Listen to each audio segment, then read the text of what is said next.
बघा हे बघा बघा या पद्धतीने घ्या घ्या आण आण आण आण फुगाला सोड सोड सोड ओके गुड बापरे या पद्धतीने आपण बघा त्याच्यामध्ये काय केलं आम्ल आणि आम्लारी केलं आणि त्यानुसार आपली ऍक्टिव्हिटी झाली बघा बलून फुगला आपण काय केलं छान वाटतंय हा कोणत्या गॅसमुळे झालेला आहे बरं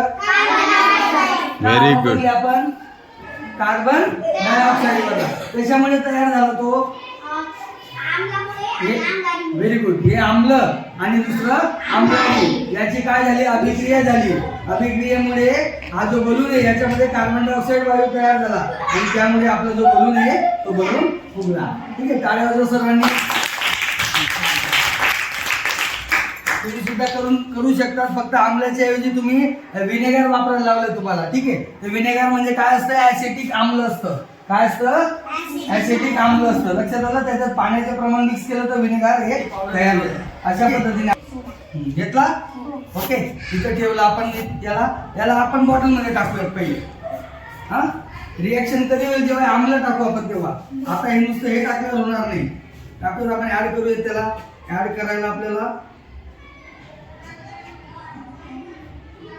पडायला नको खाली याची काळजी घ्यायची आहे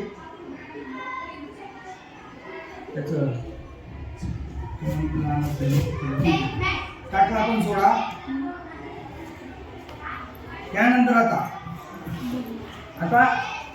आम्ल जे ते आम्ल मी तुम्हाला ड्रॉपर साठी घ्यायचे तुम्ही प्रिकॉशनने घ्यायचे त्याला काळजीपूर्वक हँडल करायचं बरोबर ते कॉन्सन्ट्रेट असतं थोडं लांब राहा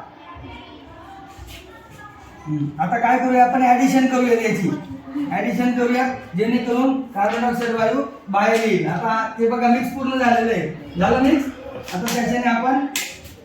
आम्लारी घेऊया त्याच्या अगोदर एक जण अशा तयारीत राहील बलून लावायच्या कोणी त्याचं बलून लावायच्या तयारीत मुलगी कोणीतरी या ना इकडं घाबरायचं नाही या गुड आता आपलं याचं काम झालेलं आहे ठीक आहे आपण हे आम्ल याच्यात घेऊया घेतलं हे बघा एक ड्रॉपर घेतला 2 ड्रॉपर घेतलं 3 ड्रॉपर घेतलं या पद्धतीने आपल्याला जेवढं लागेल आम्ल आपण तेवढं घ्यायचं जेणेकरून कार्बन डायऑक्साईड आपल्याला जास्त रिलीज व्हायला पाहिजे 4 ड्रॉपर घेतले आणि त्याच्यामध्ये आपण काय करूया आता आपण आम्लारी मिक्स करूया आम्लारी कोणता आहे सोडियम बायकार्बोनेट जो आपला घरातील सोडा असतो का सोडा इकडे लक्षात दे आपण हे घेतलं पाण्याची बॉटल त्यानंतर आपल्याकडे एक आम्ल आहे आम्ल कोणतं आहे सल्फ्युरिक आम्ल त्यानंतर आपल्याकडे आम्लारी काय आहे सोडियम बायकार्बोनेट कोणतं आहे सोडियम बायकार्बोनेट आता काय करूयात आपण आपली जी बॉटल आहे त्या बॉटल मध्ये आम्ल आणि आम्लारी टाकूया त्यानंतर त्याला बलून वरती आपण लावूयात म्हणजे जेणेकरून कार्बन डायऑक्साईड वायू हा मुक्त होईल आणि वायू मुक्त झाल्यामुळे तो बलून जे तो बलून फुगेल लक्षात येतं हे तर बघूयात आपण आपल्याला आता आम्ल घेण्यासाठी आपल्याला एक बिकर लागतो बिकर घेऊयात आपण छोटासा बघ बरं खाली काचेचा एवढा बिकर आहे का बिकर बघा आहे का